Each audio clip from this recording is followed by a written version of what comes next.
Family नमस्ते, आप सबका स्वागत है रिशु मम्मा ब्लॉग में। ऐसा करते हो आप लोग बहुत अच्छे होंगे और मैं भी अच्छी हूँ। तो आज है तीज का त्यौहार और मैं सुबह सुबह साड़ी वाड़ी पहन कर रेडी हो गई, क्योंकि हर रोज़ तो सूट वगैरह से ही पहनना होता है। तो आज तो कम से कम मतलब साड़ी वाड़ी पहनूँ और रिशु को पापा को अच्छा भी लगेगा थोड़ा।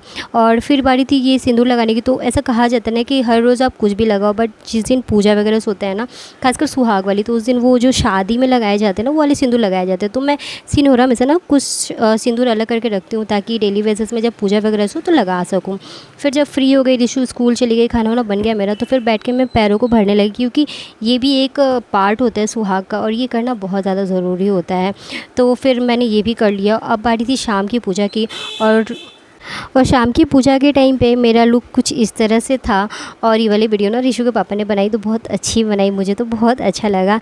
फिर बारी थी पूजा करने की।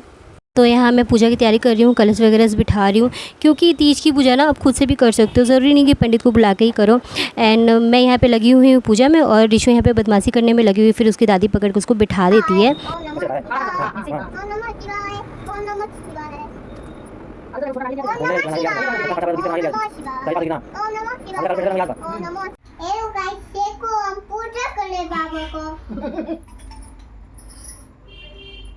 उपास है, व्रत की है।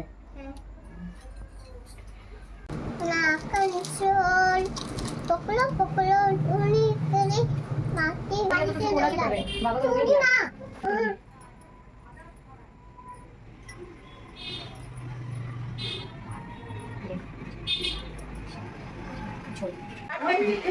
कि यदि भगवान विष्णु बारात लेकर आ गए और फिर पूजा करके कथा वथा सुन ली हम लोग, और अब बारी थी आरती की, क्योंकि सबसे लास्ट में ही आरती होती है। तो फिर हमने की आरती, और रिशु उस टाइम पे बहुत ज़्यादा परेशान कर रही थी। तो दादी ने क्या किया कि रिशु को गोद में उठा लिया।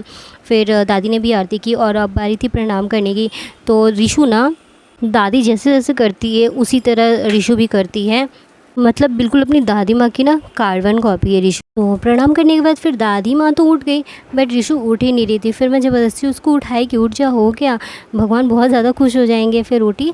फिर मैं अपनी लाडो को थोड़ा लाड लड़ा दी, और वो खुश होकर वहाँ से भाग जाती है, फिर शर्मा के, क्योंकि वो जानती है ना कि वीडियो हो रहा है तो सब लोग देखेंगे। फिर मेरी बारी आ जाती है प्रणाम करने की। फिर मैं भी प्रणाम कर लेती हूँ। एंड लास्ट का टाइम अभी मेरा सबसे स्पेशल वाला बाकी है, वो होता है सुहाग लेना। वो इस पूजा का सबसे ज़रूरी पार्ट होता है, क्योंकि हम इसी के लिए तो पूजा करते हैं ना, कि माँ पार्वती जैसी हमारी भी ज़िंदगी हो जाए, तो उनके तरह ज़िंदगी हो जाए, इसलिए उनका सुहाग लेना तो ज़रूरी होता है ना।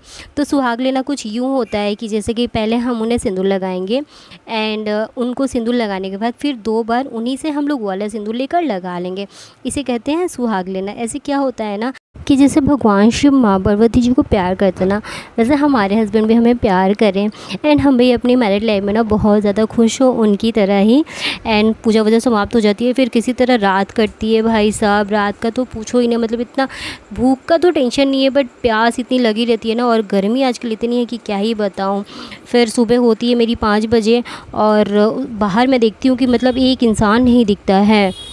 ऐसा लगता है कि मैं अकेली उठी हूँ। मैं तो ऐसे 5 बजे उठती नहीं हूँ, मिनिमम 6 या 6:30 बजे उठती हूँ। पहली बार 5 बजे उठी हूँ। खैर उठ तो गई, और अब बारी थी काम करने की, बट हिम्मत तो थी नहीं, बट किसी भी तरह मैंने फ़िनिश किया। फिर नहा वहा कर मैं आ गई यहाँ पे। वैसे तो आज भी साड़ी ही पहनते, बट आज मेरी हिम्मत बिल्कुल भी नहीं थी भाई। फिर यहाँ पे पहले हमें पूजा करना है, एंड उसके बाद इसको क्लीन करना होता है। तो पूजा कर लिया, फिर मैंने इसे क्लीन कर लिया, और लास्ट में इसे छूना होता है, तो मैंने छू लिया है। एंड जो वो श्रृंगार का सामान वगैरह से होता है ना, उसे दान करना होता है। फिर इशू की फरमाइश थी पूड़ी खाने की, तो मैंने बनाया पूड़ी और ये आलू का दम। फिर मैंने प्रसाद खाया और पानी पिया। भाई साहब पानी पी के ऐसा लगा ना कि मतलब जन्नत मिल गई हो। मतलब एक पूरा दिन समझ सकते हो बिना पानी पिए, खाना का तो चल जाता है, बट पानी नहीं यार, किसी भी तरह मतलब दिन कटता है सच में। फिर बारी थी ये पारण करने की, तो मैंने किसी भी तरह पूड़ी को हज़म किया, क्योंकि आज इससे ज़्यादा तो जाएगा ही नहीं। तो थैंक यू। अगर आपको मेरा ब्लॉग अच्छा लगता है तो लाइक एंड सब्सक्राइब ज़रूर करें। थैंक यू, धन्यवाद।